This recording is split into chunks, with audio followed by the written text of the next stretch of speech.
Please, ladies and gentlemen, welcome back to the Asian Vision Dialogue. Today, our topic will be about the youth perspective on the update of the tension in the South China Sea.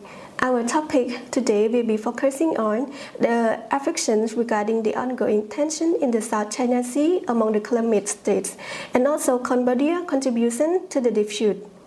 Today, we have the honor to have honorable guest speaker, Ms. Cindy Marilyn, a personal assistant to the Secretary of State, contract officer to the Ministry of Information. Without further ado, please join me to welcome Ms. Marilyn to our program. Greetings, Ms. Marilyn, and welcome to our Asian Vision Dialogue. As we know that the South China Sea dispute has been a long-standing geopolitical issue involving competing territorial claims and strategic interests among the claimant countries. The prolonging of the dispute still remains tensions to both regional and non-regional. So, what is your perspective toward the current situation in South China Sea, specifically regarding the claimant states, including Vietnam, Malaysia, Brunei, and the Philippines? Okay, so the situation in the South China Sea is very complex with multiple claimant states, which you previously mentioned, including China, Vietnam, Malaysia, Brunei, the Philippines, and Taiwan. These disputes primarily revolved around the territorial claims, maritime boundaries, and access to resources. Efforts to resolve this dispute involved a diplomatic negotiation, the legal mechanism like the UNCLOS, which is the United Nations Convention on the Law of the Sea, and the regional initiatives. So each claimant state has its own interests and concerns in the region, leading to a multi-faceted geopolitical landscape. And especially China in particular claims most of the South China Sea based on their historical rights, leading to the tension with other claimant states and the concern among the international observers. Efforts to resolve these disputes have involved diplomatic negotiation, the legal mechanisms, and some regional initiatives. But even though with this mechanism and the legal tool to solve the problem, the tension still persists. And as we all know that recently China is angry. They show the anger toward the US that they has been assisting the Philippines, have exercising during the period because China claims the sovereignty over these waters and believe that the United States is overstepping its role by interfering with China's internal affairs. So China sees the South China Sea as a core interest and views the increasing involvement of the foreign power as a very direct challenge to its claim in the region. And the United States has been providing support to the Philippines in the form of intelligence sharing, which China believes is an infringement on its territorial integrity and will lead to an escalation of tensions in the region as well. But we all know that the Mutual Defense Treaty between the Philippines and the United States was signed in 1951, which allowed the US to provide support to the Philippines, including the military support in the event of an unarmed attack against the Philippines, its territory, or its armed forces anywhere in the Pacific. So basically, in return, the Philippines grant the United States military access to the Filipino bases and installations. And it also authorized the US to use the Philippines as a staging area for its armed forces. So additionally, the treaty provides for the mutual cooperation and protection between two countries against external threats. So the United States present themselves to help the Philippines is based on his treaty. Thank you, Ms. Marilyn. So, South China Sea have been vital to the economic survival to claimant countries. With this regard, how will the tension affect their economy and regional as well as international trade? The claimant states in the South China Sea have historically depended on the region for their economic and military survival. The South China Sea is a very critically important body of water that provides access to global alternate trade routes, vast majority of resources, and diverse ecosystem. And the climate states rely heavily on the region for economic activities such as fishing, mining, and tourism. So on top of that, the region also provides strategic importance as it serves as a vital sea highway for military and civilian activities, and it is believed to offer the vast undersea reserves of oil and natural gas as well as rare earth minerals. The rising tensions in the South China Sea have the big potential to have a profound effect on these countries' economies and regional and international trade in a number of ways. For one, any dispute or disruption in the free flow of goods and services in the region can lead to an immediate impact on the climate countries. And on top of that, any further escalation in the tension can also lead to more dispute between the claimant state and China as well.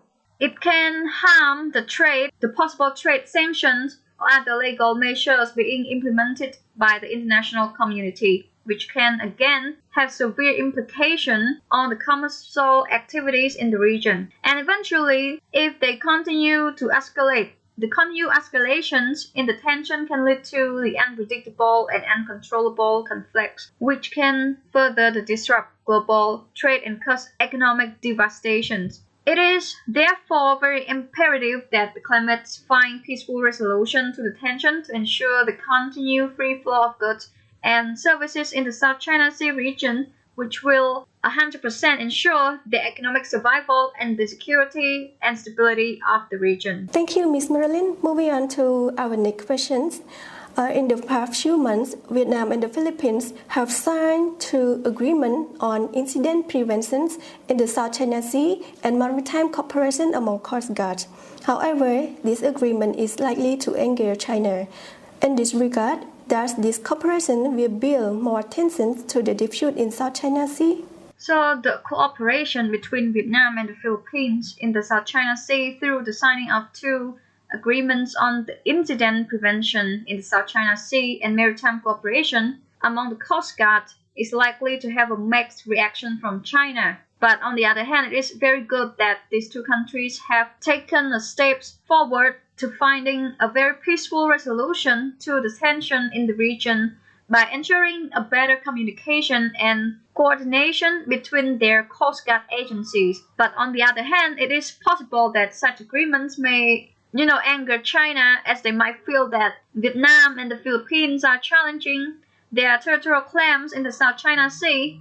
Therefore, the impact of the agreements on tensions in the South China Sea really depends on how China reacts to the conflict or the situation of the sea. And if China perceives it as a direct challenge to their claims in the region, then there is a possibility that it could lead to a further escalation in the tensions. If the China is open to the idea of cooperation and a peaceful resolution, it could lead to a de-escalation of the tensions and create a more conducive environment for a peaceful resolution to the dispute. Thank you, Ms. Marilyn, for your sharing. As Cambodia is also a member of ASEAN, how will the tension affect the country? And what should Cambodia do to minimize being entangled in the dispute while maintaining a good relations with the claimant states and China? I think this one is a very tough question to answer. I think the rising tensions in the South China Sea might have a potential impact on Cambodia in a number of ways. So, for one, the country is also a member of ASEAN and has a shared interest in fostering peace and stability in the region. But the further escalation in the tensions could be very severe to their shared goals of maintaining a peace and stability in the region itself. So, on top of that, the country is also vulnerable to the potential effects of a disrupted flow of goods and services due to its economic ties with the claimant states within the region itself. So any conflict or disruption in the free flow of trade can have a major implication for the country's economics and development. For example, to be more specific on that, so I can raise an example like one of the effects of the tensions in the region could be the disruption of the flow of goods and services through the Southeast Asian Sea, which could cause an adverse impact on trade activities in the region, and this in return could lead to a decrease in Cambodia exports and revenue from trade, as well as a decrease in its growth of gross domestic product GDP. And this would also have a major implication for the country's development, as it would restrain its potential to invest in something like infrastructure, education, and social services, which are very important and very crucial for its future growth and prosperity.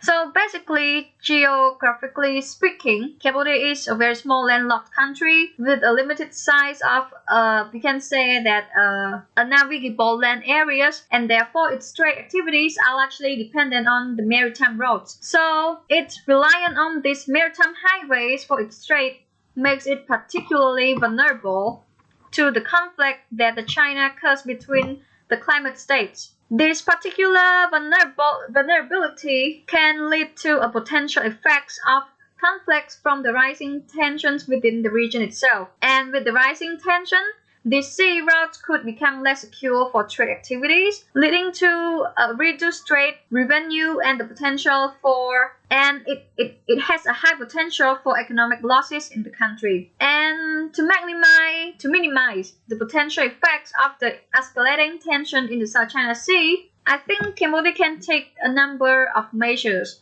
For instance, the country can seek to improve its diplomatic relations with other ASEAN stakeholders, including the conflict parties such as China, to ensure that its trade interests are taken into consideration in any potential resolution to the dispute itself. To be more specific, on top of that, the country can also try to enhance its economic diversification and seek alternative trading routes and partners to ensure that the maritime highways for its trade make it particularly vulnerable to the potential effects of disruption from the rising tension within the region. And they have to make sure that they find a resolution to the dispute, enhance the economic diversification, and seek the other option, which it is possible for trade to travel to another routes, and to talk with the partners to ensure that its trade activities are less dependent on the volatile maritime highways. And also, with the country's limited geography, it is important to take steps to reduce its vulnerability to ensure the continuity of its trade and economic development. Thank you, Ms. Merlin, for your sharing your perspective so far. So moving on to our last question. So from your perspective, what will be happening next in the South China Sea?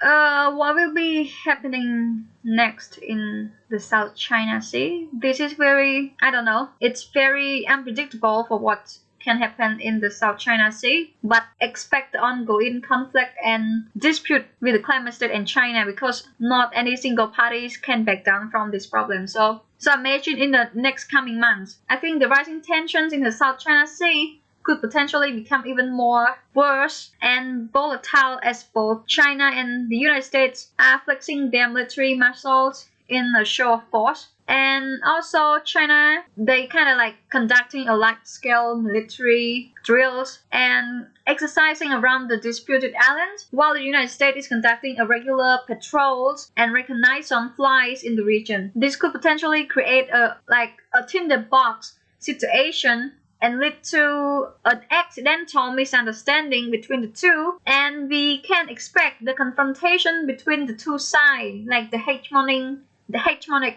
China and the United States. But on the brighter side, there is also a chance that the two sides may realize the need to de-escalate the tensions and work towards finding a peaceful resolution to the dispute. Because we all know that the region is very important. It is crucial for the maritime highway, and we all know that any conflicts or disruption to the free flow of goods and services in the South China Sea would have a very crucial consequences for both regionally and internationally. I think the two sides may come to their senses and opt for a more diplomatic and pragmatic approach towards pursuing a solution. I think the hope for peace and cooperation will never die as long as they are willing to negotiate, come to the round table to talk and discuss the problem and find a common ground to pursue the shared interests, as long as they are willing to talk the problem and consider the important things beforehand, because it is very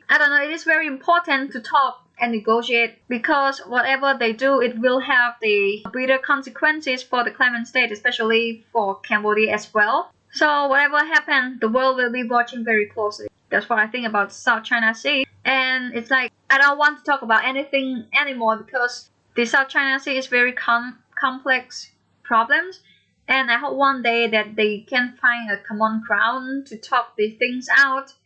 And they consider not conducting a large-scale military drill. And perhaps at least they should come together and exercise the drills together and find a common ground and lead to a better understanding and prosperity. Thank you, Ms. Marilyn, for joining us and sharing your insightful perspective on the tension in the South China Sea.